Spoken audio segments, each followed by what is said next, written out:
Hey everyone, I'm Esther from Essy Cooks. In this video, I'm going to be showing you how to make this delicious, healthy, high-protein snack, which are some super easy edamame beans. So let's get started. I'm going to show you how to make this. Alright, so first up, we just want to bring a medium to large pot to a boil. You want it to be rapidly boiling, and then we are going to add in our edamame.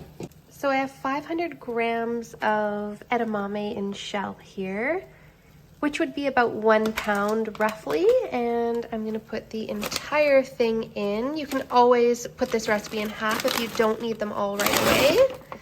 So I'm just gonna add those into the boiling water. And these usually take about 3 to 5 minutes to boil completely, so make sure you set a timer. Sometimes the water stops boiling when you first put them in. So just set a timer for that and make sure that they are nicely cooked. All right, these are just about ready. I kept the lid on to steam them a little bit more. I usually wait until it starts boiling again before I set that timer for 3 or 4 minutes.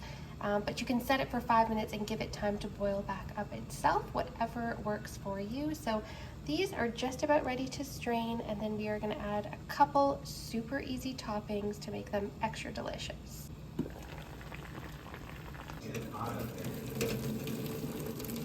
Right, I'm just going to add these into a strainer to remove any of the water. Getting a little steamy here.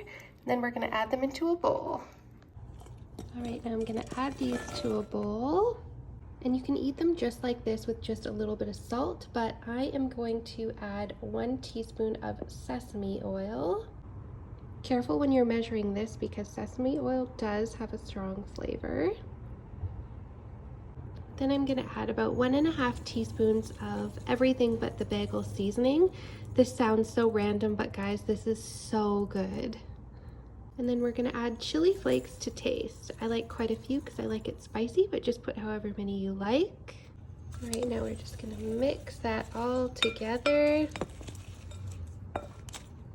And if you like a little bit more oil on these, you can add a neutral flavored oil, like maybe an olive oil or an avocado oil. Just don't add more sesame oil because you could ruin the flavor. And those are just about ready to taste test. Okay, I'm ready to give one of these a try. Those are so good. That little bit of spice and that everything but the bagel seasoning, I love it. This is the best high protein snack. All right guys, thank you so much for watching this video. If you like this video and you want to see more healthy snack ideas like this, just make sure you hit that like and subscribe button below.